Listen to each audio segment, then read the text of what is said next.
October, according to Mrs. Mom.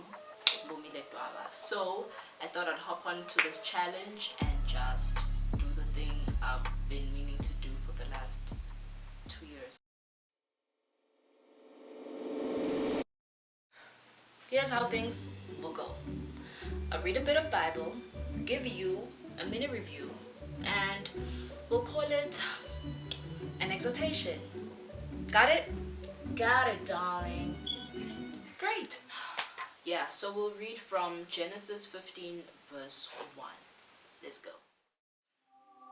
After all these things, the word of the Lord came to Abram in a vision, saying, "Do not be afraid, Abram. I am your shield, your exceedingly great reward."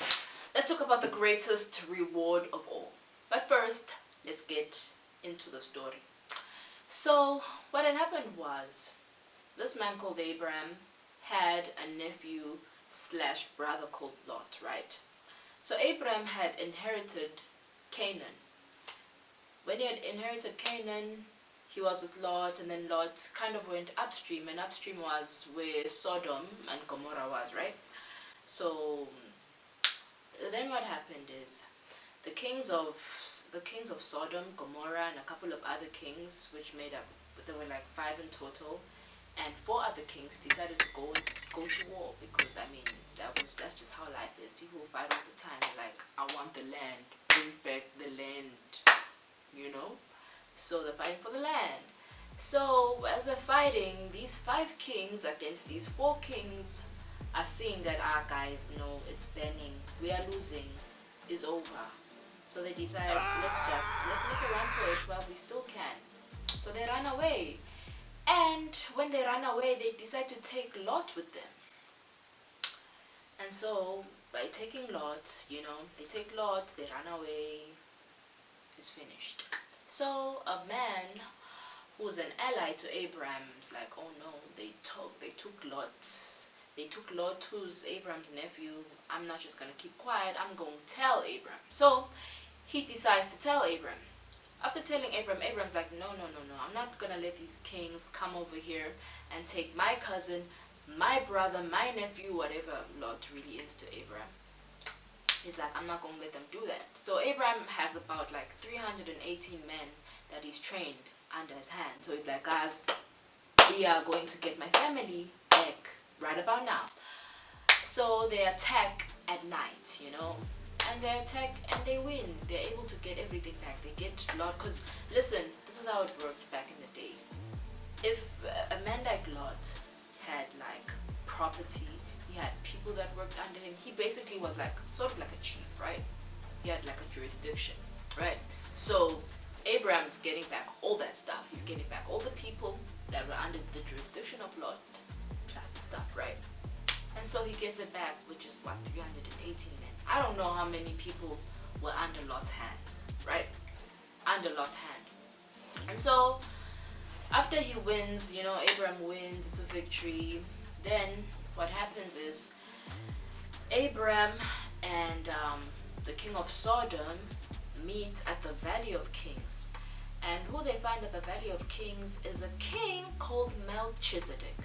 Melchizedek is not only a king, but he's a priest of God. He's a priest of the Most High. So Abraham's like, I'm not going to pass up this opportunity. So he takes like 10% of the spoil, because like in war, there's like, if you win, they spoil, and spoil is basically like the possessions of the people who you just beat up, right?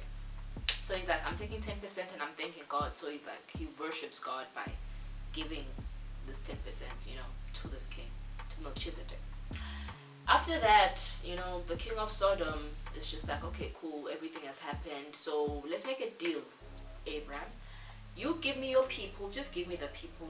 You can have everything, because I'm guessing this guy was like filthy rich. He's got like a lot of stuff, right? Mind you, Abraham's also like quite rich, so I'm guessing the king of Sodom was like maybe richer than Abraham. I don't know. I'm just speculating here. Okay. And so that happens, and then Abraham's like, listen, thank you, sir. I don't want your things. I don't even want a sandal of yours. Don't even give me anything, right? And he's like, I want the people back. I'm here for my cousin, I'm here for my brother, I'm here for Lot, and I'm here for his people. So you just give me that, and then you can have your stuff. I don't want you to say that you made Abraham rich, you know. And so that's where it ends. Afterwards, like after that ends, now we get to Genesis 15, where God's like, yo, what's up, Abraham? I'm your shield, and I am your exceedingly great reward. That's what I am to you. So that has me thinking, number one, why is God saying I'm your shield? Number two, why is he saying I am your exceedingly great reward? Okay, so my assumption is that, okay, maybe Abraham was just like, it's lit. What did I just do to this king? I fought a king with my 318 men. Maybe he was scared. Apart from being scared, number two, God's like, I am your exceedingly great reward. Maybe Abraham was feeling some type of way about letting go of that spoil. Like, vele, how can I let go of that spoil? How am I gonna be rich? And what's the point of even like being rich? I don't even know what was going through his head, but maybe he was a bit sad, you know. And God's like, yo, listen here, I've got your back. And you know, if anything is to go by in this earth, like most of us, you know, are really on a pursuit. I don't want to say pursuit of vanity, but like we just want to get all the stuff we can get, you know, and you know, we sort of think that if we get the stuff, then life is gonna be alright. Like,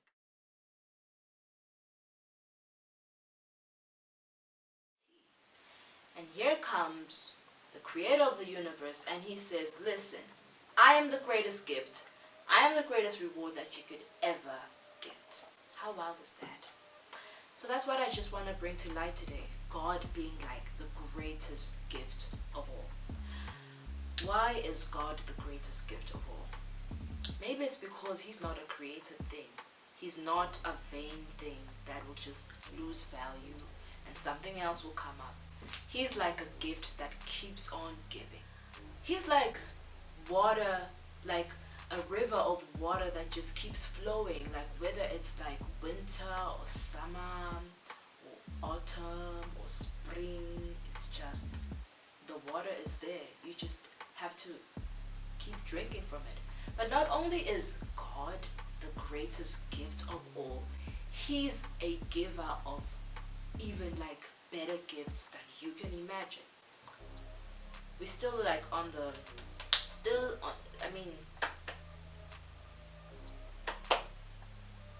bringing it back to Abraham.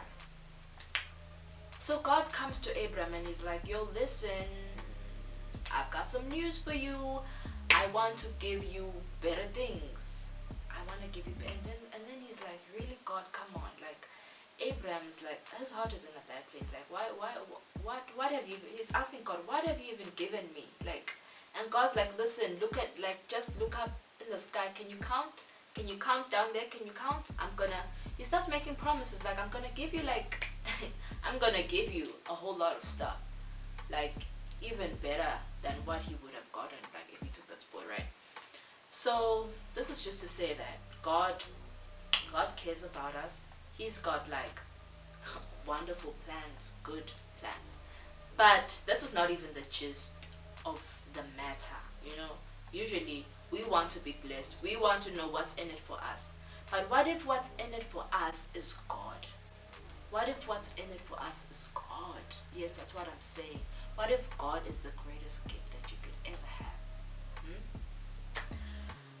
Yeah, that's the word. Ponder on that, think about that, and think about how you can accept this great gift that is God today. Hallelujah. Amen.